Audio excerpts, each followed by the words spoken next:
Lecteurs, lectrices, lectrices, bonjour, Gracieuse Robert en ligne, l'autrice pour te faire lire et pas que ses livres. Donc nous allons démarrer déjà par le petit administratif habituel. Si tu aimes la vidéo, tu likes, tu peux t'abonner à la chaîne pour avoir d'autres retours de lecture. Et le must, c'est de partager la vidéo et de mettre un commentaire. Je te remercie et mon assistant aussi.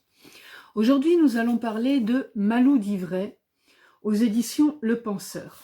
Alors, j'avoue que j'ai un petit stress parce que il a été écrit par Gwen Guilin, qui est aussi ma correctrice et qui est une personne que j'aime beaucoup, mais je veux rester objective dans cette vidéo. Donc, je vais déjà tenter de suivre le modèle habituel parce que je veux faire une chronique correcte. Voilà, bon. Comment se mettre la pression en 3 secondes? Conseil de Gracieuse. Notice pour les stressés. Alors, nous allons commencer donc déjà par le résumé. Sur la place du marché, on raconte que la ville fut bâtie, ça commence bien. Sur la place du marché, on raconte que la ville fut bâtie sur des strates d'histoire et les rues tracées par des géants. On raconte aussi qu'Ivray est né sur un tas d'ordures lors d'une nuit d'orage, et qu'il fut un temps lointain où Malou la sorcière était reine. On murmure à qui veut le croire que dans la salle ouverte aux 4 vents, le vieux roi a quitté son trône et marche vers sa mort, égrenant derrière lui la promesse de vœux exaucés, et qu'un jeune prétendant naîtra de la mer pour faire advenir un nouveau cycle. Entre ombre et lumière, comme un jeu de pistes à travers les pages, Malou d'Ivray est une immersion dans les on-dit et les non-dits pour mieux comprendre leurs mensonges et leurs vérités. Plonger dans le dédale pour percer les secrets de famille qui empoisonnent Ivray et l'entravent dans ces histoires qui constituent son héritage. Alors, au niveau de la partie informative de ce livre, c'est une fable, un conte ou une légende qu'on peut raconter. Il faut vraiment le prendre comme une histoire qui est, alors à part, oui, ça c'est sûr, c'est une manière de raconter qui est différente de ce qu'on a l'habitude de voir, surtout en ce moment. On a Ivray, donc, justement, qui est donc là un prénom. On a par moment Rage avec un R majuscule aussi parce que elle devient carrément une personne plus qu'un sentiment. Elle est tellement puissante et elle monte tellement en intensité qu'elle devient carrément une personne qui accompagne la fille qui la ressent à côté d'elle. Et nous avons aussi le jeune prétendant avec des lettres majuscules parce que ce sont des personnes et plus forcément comment dire, c'est des personnes qui ont comme si c'était leur prénom. Et on a on qui est donc une personne aussi parce que moi j'ai noté on dit, les on dit, et là c'est carrément comme si c'était un commérage qui s'était incarné dans quelqu'un. Au niveau de la trame narrative, c'est pareil, c'est comme si on avait un narrateur qui est interne, parce qu'il connaît vraiment tout, qui raconte l'histoire, mais moi souvent je me suis retrouvée comme si j'étais face à un conteur, donc je me suis même carrément imaginée assise au pied d'un arbre, avec le conteur qui était adossé sur son tronc, et puis moi, j'étais devant, là, en train de l'écouter, au milieu d'autres personnes, avec un feu de bois au milieu. Et puis, il nous raconte l'histoire de Malou, en nous disant que, en des temps très anciens, d'ailleurs, je crois que, c'est mis comme ça. Ah bah non. C'est comme si, voilà, on était dans une période qui est complètement intemporelle. Et donc, ce conteur nous raconte cette histoire qui peut s'être déroulée durant l'Antiquité ou au début du 19e siècle, enfin du 20e, où voilà, donc et c'est quelque chose qui l'histoire des commérages, c'est depuis toujours, quoi. On raconte, on dit, qu'est-ce que j'avais noté comme, j'avais pris comme ça quelques notes à la volée en me disant, bah oui, il se dit que, voilà, et bah, quand on lit un peu l'histoire, les commérages, c'est depuis tout le temps. L'histoire du cheval de Troie avec c'était Homère qui en parlait. Il y a aussi ça, il y a aussi la rumeur, il y a aussi l'histoire qui dit que ouais mais bon, on a mis un cheval aux portes de la ville et si c'est le dieu qui nous l'a envoyé, il va être fâché. Alors qu'est-ce qu'on dit, qu'est-ce qu'on fait et il y a comment?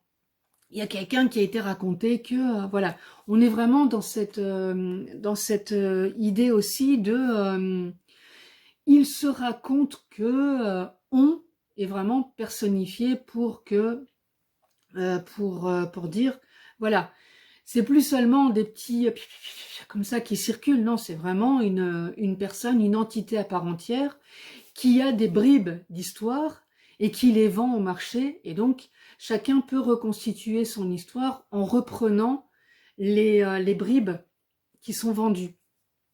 Et justement, ça m'a fait penser aussi au tissu. Par moments, on parle de tissu de mensonge.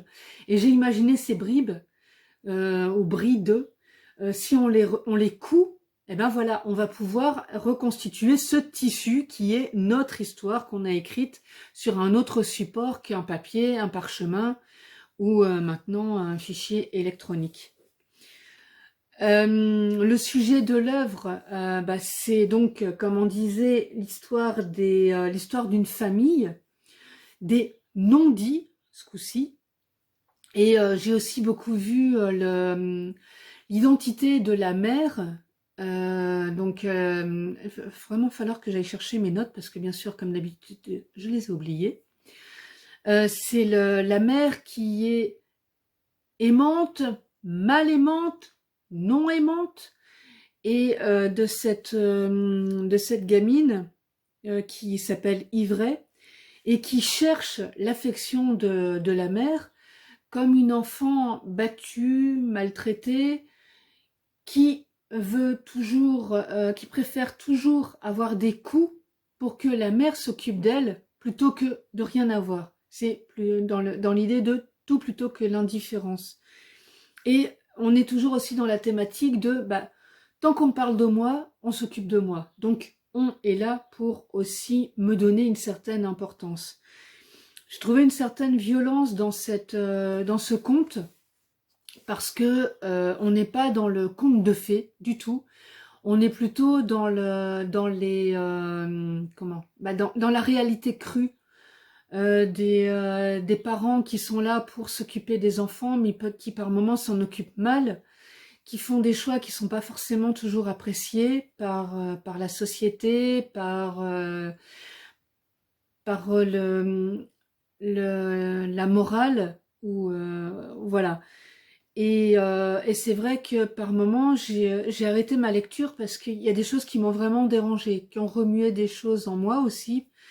Et par rapport à mon histoire personnelle, par rapport à des réactions que j'ai pu avoir quand j'ai vu certaines situations ou lu des choses, et j'ai dit bon là on va s'arrêter un petit peu, faut le temps que j'assimile ce que je viens de lire et on va y retourner après. Qu'est-ce que je peux dire d'autre par rapport à cette fable? Parce que voilà, on est dans quelque chose qui n'est pas réel et en même temps qui est tellement réel. C'est ça qui fait que j'ai un peu de mal à en parler. C'est que déjà, je veux pas trop en dire pour te donner envie de plonger dans l'histoire, mais en même temps, je veux pas te dire non plus, oh là là, c'est quelque chose qu'on peut pas lâcher parce que oui, ça peut être un roman qu'on va lire et on va le lire du début à la fin comme ça d'un coup, en un bloc, parce qu'il n'est pas non plus extrêmement long. Il fait 262 pages, donc voilà, ça peut se lire sur un week-end assez facilement. Hein. Mais à côté de ça, c'est quelque chose qui est différent. Voilà. Donc si tu as envie de lire quelque chose qui sort complètement de l'ordinaire, et qui te fait plonger dans un univers qui est quelque part, alors féerique, on n'est pas dans les paillettes avec les petites licornes et les bisounours qui vont arriver, hein, justement, c'est ça le truc. On va plonger dans une histoire qui est complètement magique d'une certaine manière, qui est complètement hors des sentiers battus, et c'est ça qui fait aussi sa richesse.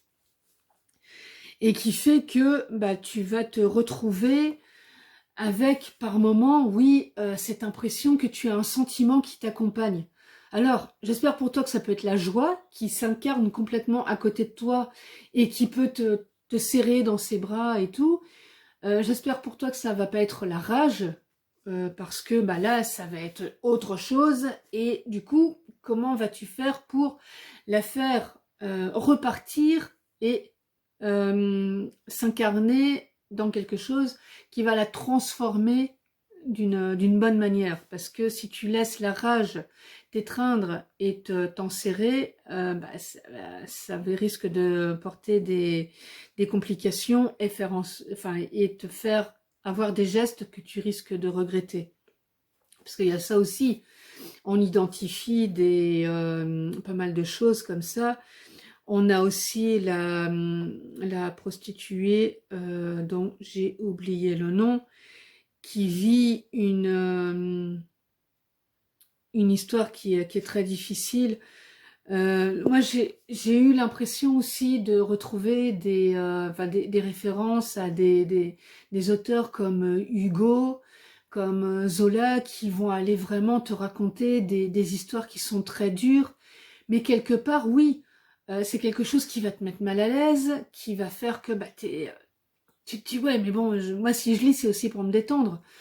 Mais il y a aussi cette idée de, bah, si personne n'en parle, du coup, on vit dans notre petit monde, et quand on se retrouve face à la réalité, on se la prend en pleine face, et là, il y a la tristesse qui va s'incarner et qui va nous étreindre, et c'est pas non plus forcément la meilleure solution. Alors que là, bah, t'es mis aussi face à des choses, peut-être que toi, tu as été ce on qui a été colporté des bribes d'histoire qui n'étaient pas forcément vraies, et voilà, et peut-être que justement, tu te dis, ouais, bon, alors voilà, bon, après, c'est le passé, qu'est-ce qu'on fait du passé et comment le surmonte-t-on?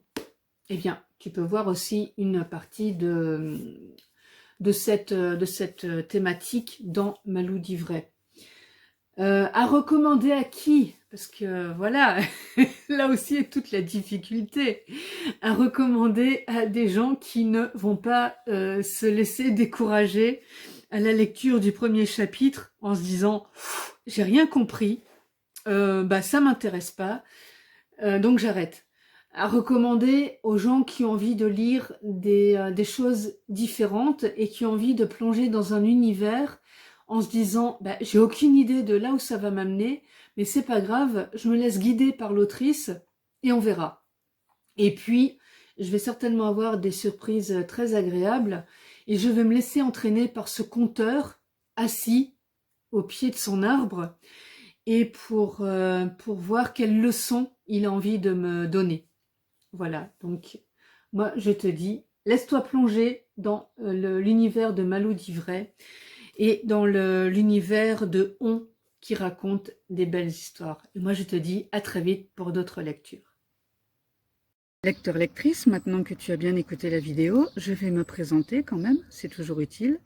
Gracieuse Robert, donc une autrice hybride, mi-auto-éditée, mi-éditée, qui a donc écrit Ma vie en blog 1 et 2, deux romans feel good en auto-édition, Les voyages forment la jeunesse, en auto-édition aussi, donc l'histoire d'une femme qui essaie de sauver son couple en partant en voyage, un recueil de gracieuses notices et deux récréatures, Gracieuse tribulation d'une brouette et Gracieuse tribulation d'une fourchette.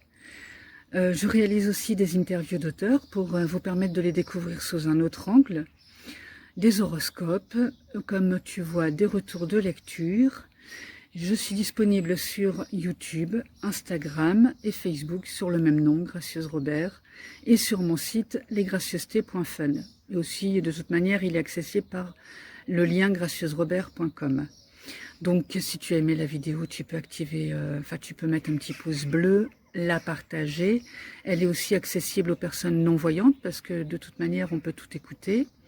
Activez la cloche pour suivre mes activités en mettant avec la petite fonction Instagram, avec la petite fonction pour les suivre en priorité, et me soutenir sur Tipeee ou Utip, les liens étant en description, parce que le reste de tout ça ne nourrit pas son autrice ni son assistant.